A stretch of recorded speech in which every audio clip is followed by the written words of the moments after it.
The work when you feel you are perfect. This is a complete myth.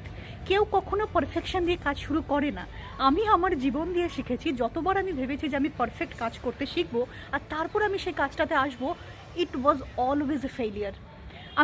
যখন আমি একটা এমফিলের course করছিলাম, MPhil is completely research oriented course, but trust me, পুরো এমফিলটা আমি কোনো research paper করতে পারিনি বা কোনো নতুন রিসার্চ কন্ডাক্ট করতে পারিনি, বিকজ আমি ভেবেছি আমি বোধহয় ভালো না, আমার বোধহয় এই নলেজটা নেই, আমি বোধহয় এখনও জানি না, আমাকে আরও 10টা বই পড়তে হবে, আমি আরও 10টা জিনিস জানবো, তারপরে আমি কাজ শুরু করব। বাট ইট ইজ লাইক, যদি আমি কাজ শুরু না করি আমি কী করে জানবো?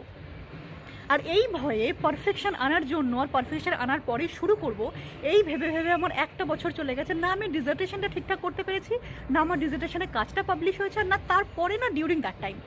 আমার 1 বছর এমফিল শুধু এটা শিখতে কেটে গেছে যে আমাকে শুরু করতে হবে। শুরু করাটাই ইম্পর্টেন্ট। পারফেক্ট স্লোলি হয়ে যাবে। যে 1 বছর আমি ভেবে গেছি যে আমি পারফেক্ট হলে শুরু করব, সেই 1 বছর যদি আমি কাজ করতাম, হয়তো আজকে দাঁড়িয়ে আমার পারফেকশন অনেক বেশি হয়ে যেত। তারপর যখন আমি এমফিল করার পর পিএইচডি করার জন্য ইউনিভার্সিটিতে এলাম, আর আমি তখন ভাবলাম যে অনেক হয়ে গেছে, অনেক পারফেকশন করে চিল্লাচ্ছি, এবার আমাকে কাজ শুরু করতে হবে। তখন যখন আমি কাজটা শুরু করলাম, obviously I am not perfect, এত প্রবলেম হচ্ছে, এত ভুল হচ্ছে। তখন দেখলাম যে জিনিসগুলো আমি 10 বার করে পড়েছি আমার কোনো কাজে লাগছে না। যখন আমি একটা কাজ শিখতে গেলাম, আমি 10টা জিনিস একসাথে পড়ে ফেললাম, আমি 10টা জিনিস একসাথে খুঁজে বের করলাম।